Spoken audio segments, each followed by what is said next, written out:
नमस्कार। अब तक के वीडियो में हमने योग का इतिहास और योग का अर्थ जाना। आज हम जानेंगे योग की परिभाषाओं के बारे में कि किस किस ग्रंथ में और किस दर्शन के अनुसार योग की परिभाषाएं क्या है।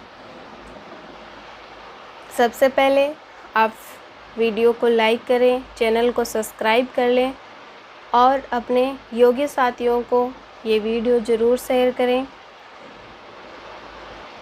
शुरुआत करते हैं हम आज की कक्षा की योग की परिभाषाएं। योगश्च चित्तवृत्ति निरोधः तदा दृष्टु स्वरूपे अवस्थानम। ये किस में आया है? योग सूत्र में आया है। हमें केवल एक ही परिभाषा याद रखनी है, वो क्या है? योगश्च चित्तवृत्ति निरोधः। ये एक सूत्र ही हमें याद रखना है। पातंजल योग सूत्र के अनुसार अभ्यास एवं वैराग्य द्वारा चित्त वृत्तियों को बाह्य समस्त विषयों से निरुद्ध कर अपने मूल स्वरूप में शाश्वत रूप से असंप्रज्ञात समाधि की स्थिति में अवस्थित होना ही योग है। ये किसके अनुसार है? महर्षि पतंजलि के अनुसार है। योग सूत्र में ये परिभाषा आई है। फिर आता है सांख्य दर्शन। सांख्य दर्शन के अनुसार योग की परिभाषा क्या है? सांख्य दर्शन के अनुसार योग की परिभाषा है पुरुष एवं प्रकृति के पार्थक्य को स्थापित कर पुरुष का स्वरूप में अवस्थित होना ही योग है।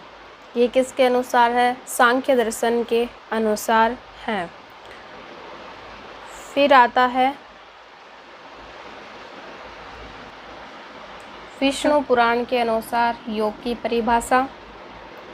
योग संयोग इति युक्त जीवात्म परमात्मनः। विष्णु पुराण के अनुसार जीवात्मा तथा परमात्मा का पूर्णतया मिलन ही योग है। जीवात्मा और परमात्मा का मिलन ही योग है। ये किस में बताया है? विष्णु पुराण में बताया गया है। फिर आता है भगवत गीता के अनुसार योग की परिभाषा। समत्वम योग उच्यते। दुख सुख लाभ अलाभ शत्रु मित्र शीत और उष्ण आदि द्वंद्वों में सर्वत्र समभाव रखना ही योग है। फिर एक परिभाषा और है भगवत गीता के अनुसार योग परमेशु कौशलम। कर्तव्य कर्म बंधक न हो, इसीलिए निष्काम भावना से अनुप्रेरित होकर कर्तव्य करने का कौशल ही योग है।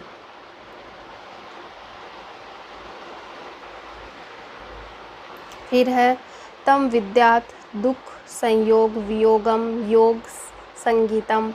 समस्त दुखों की अत्यधिक निवृत्ति तथा उसके साधनों को भी योग कहा जाता है। भगवत गीता में किस श्लोक के अंतर्गत और किस अध्याय में ये परिभाषा है आई और ये श्लोक भी हमें याद रखने हैं।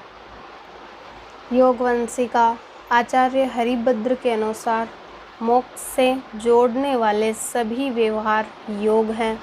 आचार्य हेमचंद्र ने मोक्ष के उपाय रूप को ज्ञान श्रद्धान और चरित्रात्मक कहा है। फिर है कुशल, जो बौद्ध धर्म के अनुसार है वो है कुशल चित्त की एकाग्रता ही योग है। जो चित्त की एकाग्रता है उसे बौद्ध धर्म के अनुसार योग कहा है। डॉक्टर राधाकृष्णन के अनुसार योग का अर्थ अपनी आध्यात्मिक शक्तियों को एक जगह इकट्ठा करना, उन्हें संतुलित करना और उन्हें बढ़ाना ही योग है। ये किसने कहा? डॉक्टर राधाकृष्णन के अनुसार है कि जो आध्यात्मिक शक्तियाँ हैं उन्हें इकट्ठा करना और संतुलित करके आगे बढ़ाना ही योग है। प्रोफेसर रामहर्ष सिंह के अनुसार मनुष्य के व्यक्तित्व के शारीरिक मानसिक बौद्धिक तथा आध्यात्मिक पक्षों का एकीकरण साथ ही मनुष्य का उसके द्वारा समन्वय ही योग है। योग की परिभाषाओं को भी हम 3 भागों में बांट सकते हैं या 3 भागों में बांटा भी गया है। तो हम देखते हैं। प्रथम अवस्था है अवस्था या स्थिति के रूप में। अवस्था या स्थिति के रूप में योग की परिभाषा कौन कौन सी है हम जानेंगे।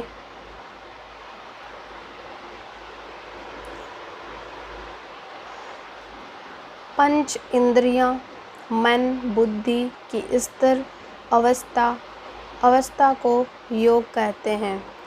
जो 5 इंद्रियां हैं, मन एवं बुद्धि की स्थिर अवस्था को योग कहते हैं। अर्थात पांचों इंद्रियों की स्थिर अवस्था, मन की स्थिर अवस्था और बुद्धि की स्थिरता, ये सब मिलकर क्या है, इनका स्थिर होना ही, इन सब का स्थिर रहना ही क्या है, योग है। इसको प्राप्त करने पर मनुष्य संपूर्ण रीति से दोष रहित हो जाता है। मैत्रायणी उपनिषद में कहा है, योग वह अवस्था है जिसमें मन विचारों से रहित होकर इंद्रियों, मन और प्राणों की एकता हो जाती है। अर्थात पांचों इंद्रियां, मन और प्राण है वो एक हो जाते हैं। अगर विचार रहित हो जाएं, तो मन में किसी प्रकार के विचार आने बंद हो जाएं, तब है वो इंद्रियां, मन और प्राण की एकता हो जाती है और वही मैत्रायणी उपनिषद के अनुसार योग है। फिर जो 2 नंबर आता है साधना प्रक्रिया के रूप में, इसमें साधना जो है उसको योग कहा है। दूसरा भाग साधना पर आधारित है। मन को शांत करने के लिए जो भी अन्य उपाय किए जाते हैं, उन सब का अंतर्भाव योग में किया जाता है। जीवात्मा एवं परमात्मा के संयोग की स्थिति योग है।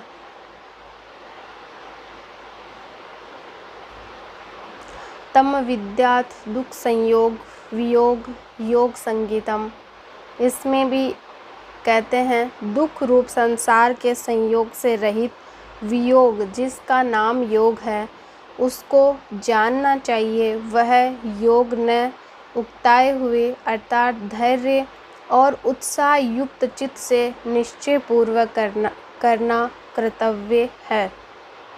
जो दुख रूप संसार है उससे रहित होकर जो भी कार्य किए जाएं, उसका नाम उन्होंने क्या बताया है, योग का है या योग बताया है। फिर तीसरी अवस्था है प्रक्रिया से अवस्था एवं प्रक्रिया से सम्मिलित रूप में योग। योगश्चित्त वृत्ति निरोध है। योग सूत्र की परिभाषा, चित्त की वृत्तियों को रोकना या उसका निरोध करना ही योग है।